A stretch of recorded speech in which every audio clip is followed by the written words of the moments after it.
Karibu kwa mara nyingine tena mtazamaji wa Zone Media, uko nami Victor Moshi. Mtazamaji, hapa nina taarifa kubwa sana moja kwa moja kutokea nchini Iran, ambapo kufuatia vikwazo ambavyo taifa la Iran vimeweza kuidhinishwa na Umoja wa Mataifa siku ya Jumapili kwenye Baraza Kuu la Umoja wa Mataifa, hatimaye Rais wa Iran Masoud Pezeshkian ameweza kuzungumza na kutoa kauli yenye msimamo dhidi ya taifa la Iran. Taarifa inasema kwamba Rais wa Jamhuri ya Kiislamu ya Iran Masoud Pezeshkian ameweka bayana msimamo mkali wa taifa lake kuhusu mazungumzo ya nyuklia, akisisitiza kwamba Tehran haitakubali mazungumzo yoyote ambayo yataleta ajenda mpya kando na makubaliano yaliyopo. Rais huyo amesema bayana kwamba Irani haitaketi meza moja na mataifa ya magharibi endapo vikwazo vya kiuchumi vilivyoweka dhidi ya Iran havitaondolewa au hatua madhubuti za kuimarisha uhusiano hazitachukuliwa. Kauli hiyo imejiri kufuatia hatua ya Umoja wa Mataifa siku ya Jumapili kutangaza kurejesha rasmi vikwazo vya kimataifa dhidi ya Iran kutokana na kile kinachodaiwa kuwa ni ukiukwaji wa makubaliano ya nyuklia mwaka 2015 yanayojulikana kama Joint Comprehensive Plan of Action JCPOA. Uingereza, Ufaransa na Ujerumani zimekuwa mstari wa mbele kuishutumu Iran kwa kile kinachodai kuwa ni kuendeleza mpango wa nyuklia kinyume na masharti ya makubaliano mwaka 2015. Nchi hizi zimetaka masharti mapya yaongezwe ili kudhibiti zaidi hatua za Tehran. Hata hivyo, Rais wa Iran Masoud Pezeshkian ametupilia mbali wazo hilo, akisema kuwa, na nukuu, Irani iko tayari kwa majadiliano ya kimantiki kulingana na vigezo vilivyo wazi, lakini tutapinga kwa uthabiti mazungumzo yoyote yatakayoleta masuala mapya ya kuvuruga makubaliano ya awali. Wakati huo huo, waziri wa mambo ya nje wa Marekani Marco Rubio ametoa wito kwa Iran kurudi kwenye meza ya mazungumzo ya moja kwa moja na Washington. Marekani inaamini kuwa mazungumzo hayo ni njia pekee ya kudhibiti harakati za nyuklia za Iran, huku ikiahidi kuchukua hatua kali zaidi endapo Tehran itaendelea kukaidi. Vikwazo vya kiuchumi vimekuwa mzigo mzito kwa wananchi wa Iran, ambapo bei ya bidhaa muhimu imepanda, ajira zimepungua na thamani ya sarafu ya taifa rayo ya Iran imezidi kushuka. Hali hii imezua hofu kubwa miongoni mwa wananchi kuwa kurejeshwa kwa vikwazo vya Umoja wa Mataifa kutazidisha mateso ya kiuchumi katika taifa hilo. Rais Pezeshkian, akijibu wasiwasi wa wananchi, amesisitiza kwamba serikali yake itachukua hatua zote muhimu kulinda maisha na ustawi wa wananchi, lakini vile vile, ingawa hakueleza moja kwa moja hatua hizo, wachambuzi wanaamini kuwa zinaweza kujumuisha mikakati ya kibiashara na kidiplomasia na nchi zisizo za magharibi kama China, Urusi na mataifa ya Asia. Kufuatia tamko la Rais wa Iran Masoud Pezeshkian akieleza wazi kwamba taifa la Iran sasa, licha ya kuwekewa vikwazo na Umoja wa Mataifa, halitaweza kukubali mazungumzo yoyote ambayo yenye tija ya kubadilisha msimamo wa awali wa taifa la Iran.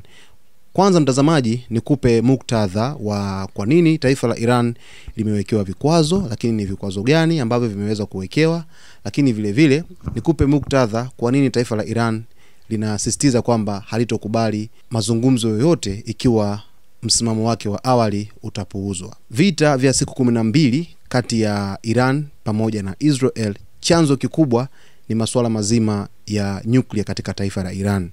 Marekani kupitia washiriki wake wa Mashariki ya Kati, lakini na wajumbe mbalimbali ambao wanafanya kazi Mashariki ya Kati, waliripoti taarifa kwa kushirikiana na mashirika ya kijasusi nchini Israel, shirika la ndani, lakini vile vile shirika la nje la Mossad, kwamba taifa la Iran limekuwa likiendeleza mpango wake wa nyuklia kwa siri, ikiwa ni kinyume na makubaliano wa mkataba wa JCPOA, lakini vile vile hata kukaidi baadhi ya mambo ambayo huwa yanaendeshwa na IAEA, yani shirika la kimataifa la nguvu za atomic. Kufuatia mjadala ule, Marekani ikaweza kuomba mazungumzo na taifa la Iran ili kuweza kuzungumza, lakini katika mazungumzo yale ambayo yalifanyika kwa duru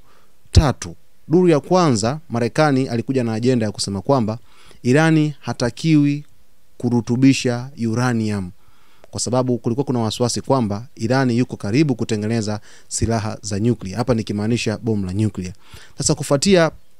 wasiwasi mkubwa ambao taifa la Marekani lilikuwa nao dhidi ya taifa la Iran, lakini vile vile hasimu wake mkubwa katika Mashariki ya Kati ambao ni taifa la Israel chini ya Waziri Mkuu Benjamin Netanyahu, walikuwa wakishinikiza kwamba taifa la Iran halitakiwi kumiliki silaha za nyuklia, kwa sababu ikimiliki silaha za nyuklia itakuwa ni tishio kwa kizazi cha Israel, itakuwa ni tishio kwa dunia kwa ujumla, lakini vile vile na kwa taifa la Marekani ambaye ni mshirika mkubwa wa Israel. Sasa ndio maana vita vikaweza kutokea, kwa sababu Israel aliamua kujichukulia sheria mkononi ya kuzuia mpango wa nyuklia wa Tehran kwa ajili ya kushambulia kwenye vinu vitatu: Natanz, Fordo pamoja na Isfahan.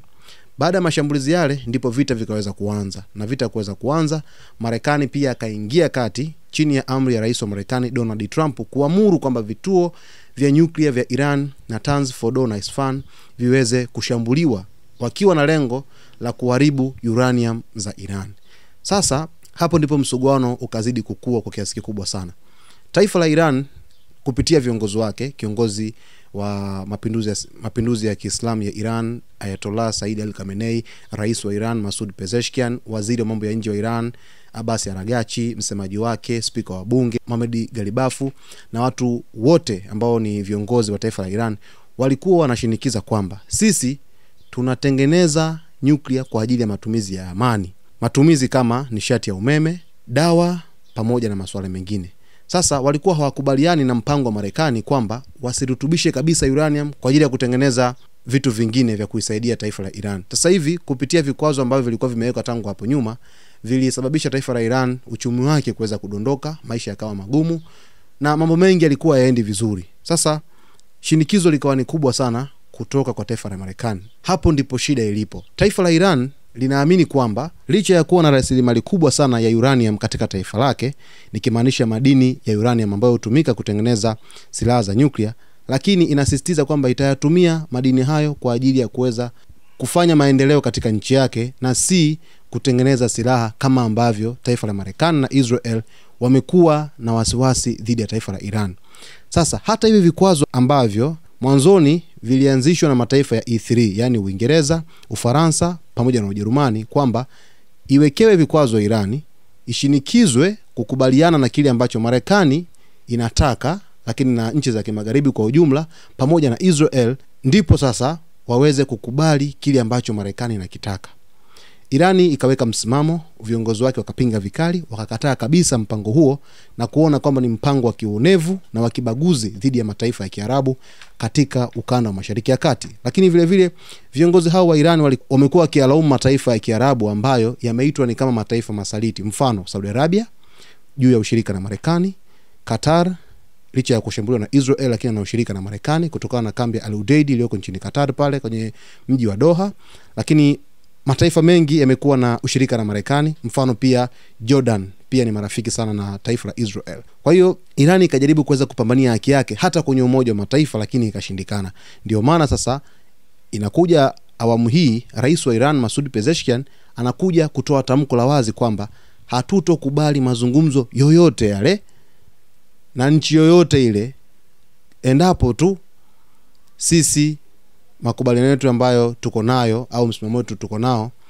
msimamo ambao tuko nao hautaweza kuheshimiwa. Kwa hiyo Iran inataka iheshimiwe, lakini imekubali pia kufanya kazi na shirika la Atomic IAEA kwa masharti ambayo taifa la Iran linataka, sio kuweza kupangiwa masharti na mataifa mengine. Na ndio maana shirika la IAEA na Iran sasa hivi wamekuwa kwenye msuguano mkubwa, na hata taifa la Iran limewazuia kuweza kuingia kwenye vituo vyake kuweza kukagua. Sasa upande wa pili, ikiwa sasa taifa la Iran limeona kabisa kwamba kuna vikwazo vikubwa ambavyo wamekutana navyo, wameamua kuanzisha ushirika mkubwa na taifa kama Urusi, China, Korea Kaskazini na mataifa mengine. Juzi mwakilishi wa shirika la nyuklia la ndani la Iran alisaini mkataba na nchi ya Urusi ili kusaidia kujenga vituo 14 vya nyuklia katika taifa la Iran. Ni taarifa kubwa ambayo ili trend sana, lakini mwisho wa siku Iran wakaja wakakanusha kwa kusema kwamba ni kituo kimoja ambacho walikubaliana nao kuweza kujengewa cha Bushehr. Sasa mtazamaji, kuna vitu vingi sana vinakwenda kuja kwenye taarifa hii, lakini nikusi ili kuweza kufahamu kila ambacho kinajiri, jiunge nasi kila siku katika Zone Media. Uko nami Victor Moshi wakati wote, nitakujuza yale yote ambayo yanajiri katika uga wa kimataifa, hususan sakata hili la nyuklia ambalo linazidi kuchukua sura mpya kila siku.